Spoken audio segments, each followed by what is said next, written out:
डर सबको लगता है।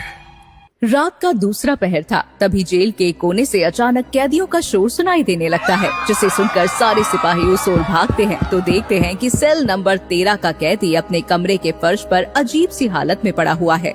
सिपाही घबराते हुए उस बैरक का दरवाजा खोलते हैं और उसके पास जाकर उसकी नब्ज चेक करते हैं तो पता चलता है कि वो कैदी मर चुका है।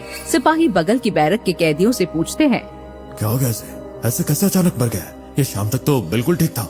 कुछ भी समझ में नहीं आया साहब। उसके बैरक से बुरी तरह से चीखने चिल्लाने की आवाज आ रही थी। ऐसा लग रहा था जैसे कोई उसे बुरी तरह पीट रहा हो। उस कमरे में वो अकेला नहीं था, कोई और भी उसके साथ था।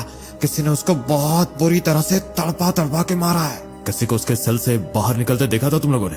हैरानी की बात तो ये सर कि किसी को बाहर आते या अंदर जाते नहीं देखा। पता नहीं क्या बेसिर पैर की बातें कर रहे लोग। ऐसा कैसे हो सकता है? इसके सेल में तो ये अकेला ही था। मैं झूठ नहीं बोल रहा हूँ साहब।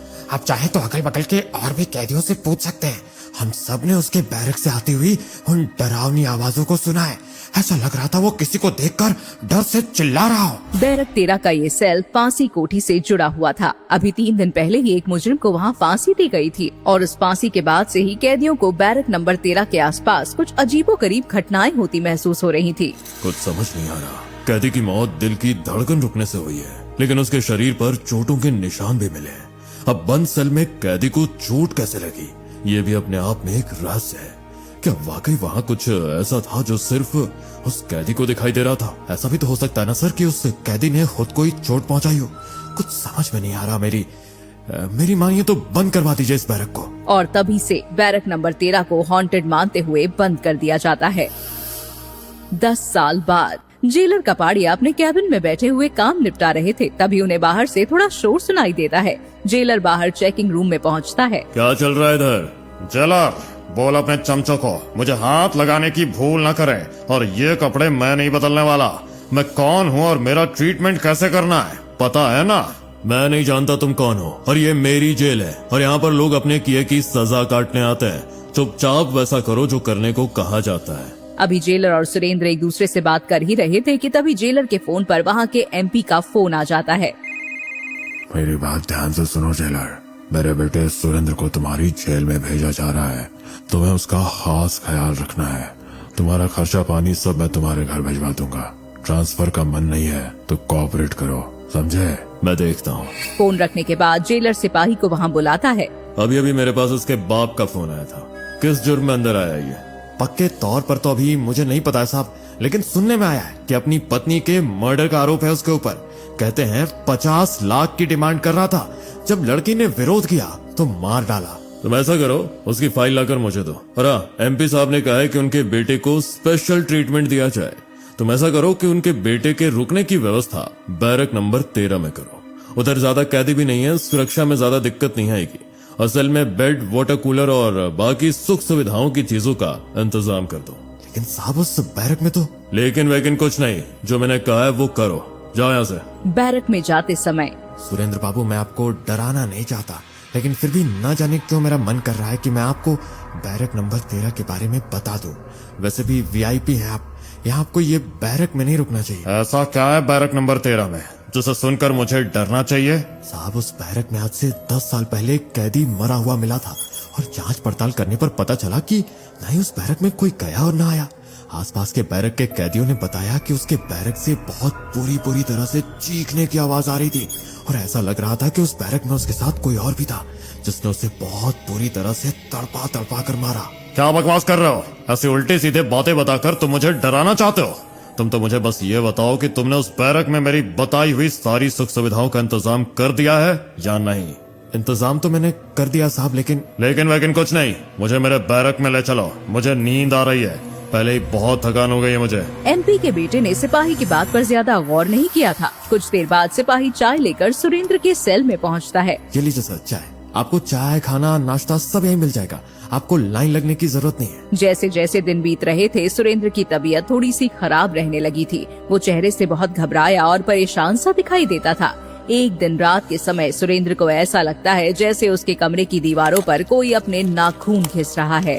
सुरेंद्र की आंख खुल जाती है। वो घबराकर चारों ओर देखता है, लेकिन उसे कोई भी दिखाई नहीं देता। लगता है मुझे कोई वहम हो रहा है।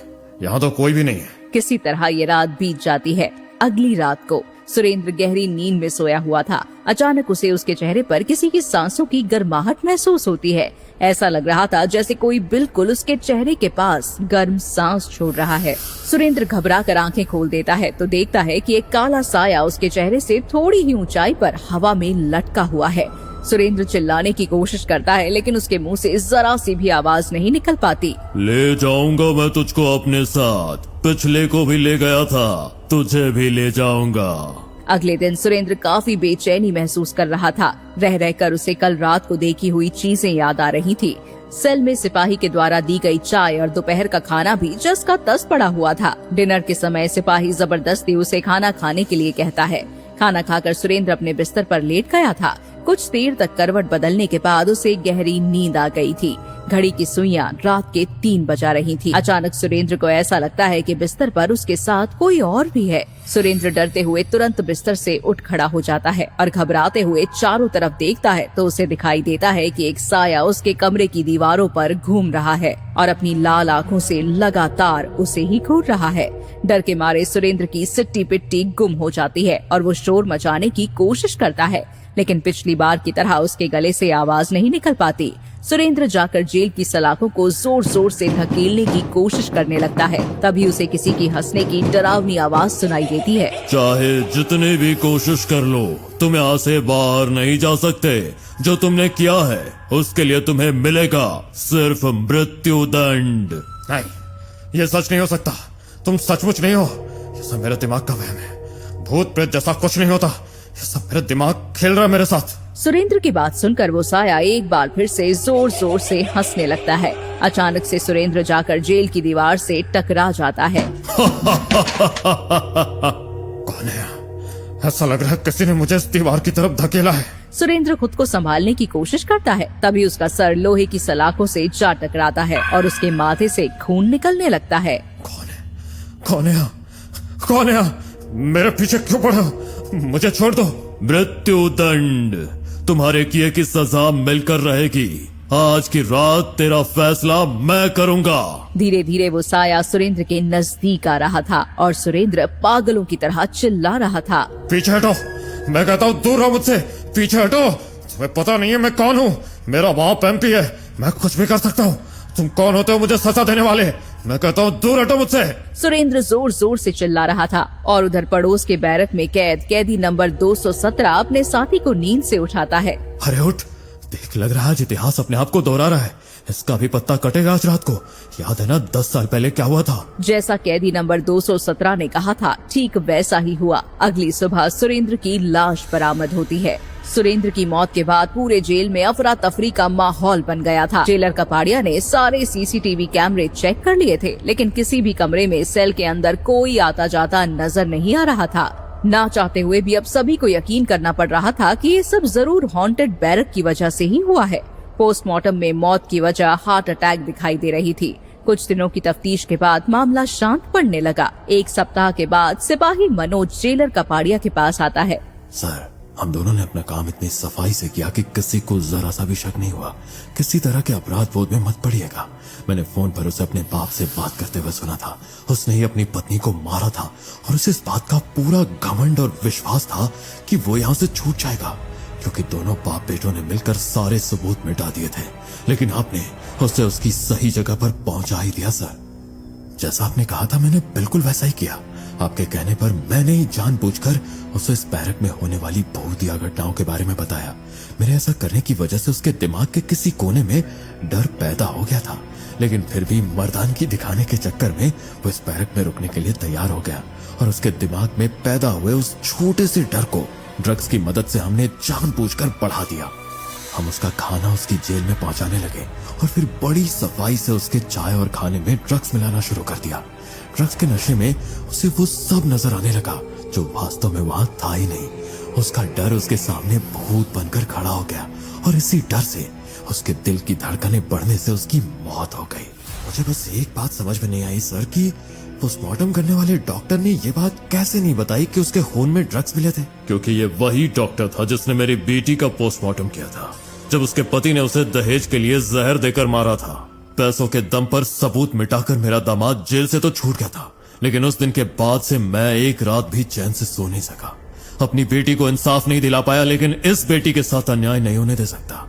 इसलिए मैंने एमपी की बहू को इंसाफ दिलाकर अपना फर्ज पूरा किया है। क्या कहते हैं सर, बैरक नंबर 13 को बंद कर दिया जाए या शांति हवन करा के वहाँ के भूतों से पीछा छुड़ा लिया जाए? जब तक कोई और बेटियों का गुनहगार कानून के हत्थे नहीं चढ़ता, तब तक बैरक नंबर 13 को ताला लगा दो। क्या यही था बैरक नंबर 13 का आखिरी शिकार, या फिर अभी और भी शिकार होंगे इस खूनी बैरक के? क्या वाकई सेल में कोई भूत नहीं था और जो कुछ भी सुरेंद्र ने देखा वो सिर्फ दवाओं का असर था? ये तो समय आने पर ही पता लगेगा। लेकिन जो जेलर ने किया, क्या पत्नी की हत्या करने वाले अपराधी के लिए ये दंड सही था? ये कहानी अपने साथ बहुत से प्रश्न छोड़कर जा रही है, जिनका उत्तर शायद आपके पास है।